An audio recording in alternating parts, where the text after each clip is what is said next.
work in an office, meeting the public, whether it's in person or by telephone, is an important part of your job.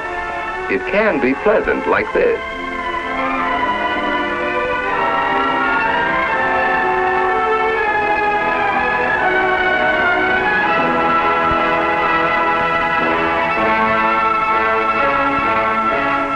Or it can be like this.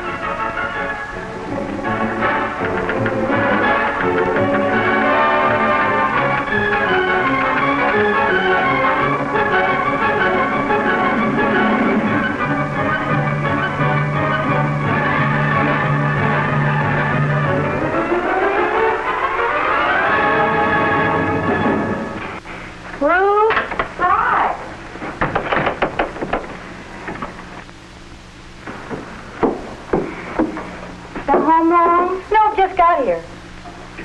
Golly, you look tired. Don't you feel well, Barbara? I feel terrible. Oh, what's the matter? You sick? No, it isn't that. I've decided to quit my job. Oh, what happened? Is it your boss? Oh, no, you know I like him. Well, then the company? No, the company's all right. It isn't that. It's the people that come into the office. They're so rude and inconsiderate. It's just more than I can take day in and day out. Why, meeting people is the thing I like most about my job. I think it's fun having new people come into the office all the time. Well, Oh, the water's boiling.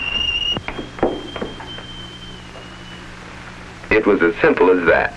For Ruth, meeting the public was pleasant because she enjoyed people and greeted them with a smile. For Barbara, meeting the public was tiresome and unpleasant because her attitude was cold and uncooperative, sometimes even antagonistic. You know, when I first started, I felt like you do, Barb. But I found out how wrong I was. what do you mean? I found out it wasn't really the other people I was seeing. It was a reflection of myself. I was cross with them, they were cross with me. Oh, it's not as simple as all that. You'd be surprised. I found out that if you're nice to people, they're usually nice to you, too. Well, the people in my office are different, and I'm simply not going to stand for it any longer. You're tired now, Barb. I know just how you feel. Let's talk about it again later on. It's no use, Ruth. Really, I've made up my mind. I'm going to start looking for a job tomorrow. I'll set the table. Oh, here, I'll do it. Everything else is ready. Why don't you go in and sit down and rest for a few minutes? No, thanks. I think I will, if you really don't mind. What you need is some good hot food in you. It'll make you feel better. Oh, it's not that, Ruth. I know I'm tired, but it's more than that. A reflection of myself? I don't see how it could be. After all, what do they expect? I've got my work to do. I can't stop and pass the time of day with every person who wants to strike up a conversation.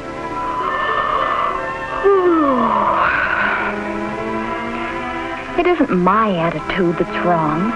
It's the people who come into that office. I'm going to look for another job.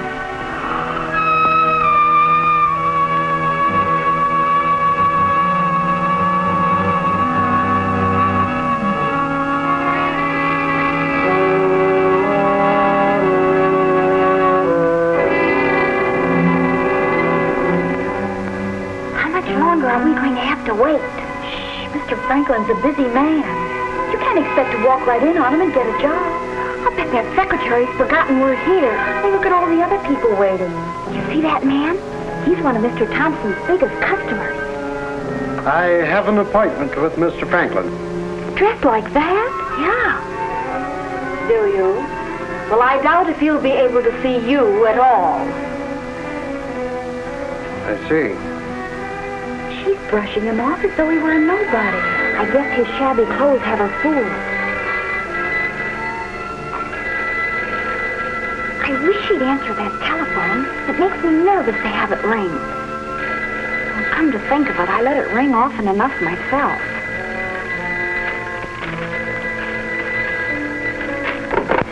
Hello. Yes. Who?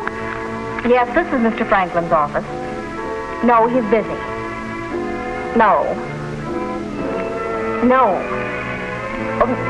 I don't know who's in charge of that. Oh, yes, I suppose so. If you want to. State 4059.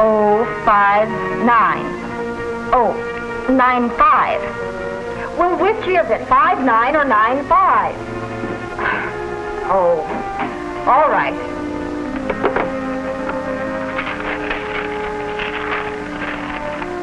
Yes? May I see Mr. Franklin, please? What did you want to see him about? I'd like to discuss that with him, if I may. Is it about a job? No, I represent the Bragdon Company. You selling insurance? We're one of your company's suppliers.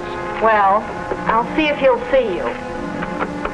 She should really find out what his business is, but not like that. She should do it tactfully. Well, I guess those questions were kind of blunt. You'd think she'd know who the Bragdon Company is.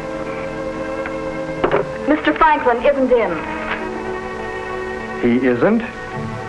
I said he isn't in. Thank you. He isn't in? Well, then why has she got me sitting here waiting then? I don't think she told that man the truth. Well, I'm going to find out whether she told the truth or not right this minute. Young lady, miss.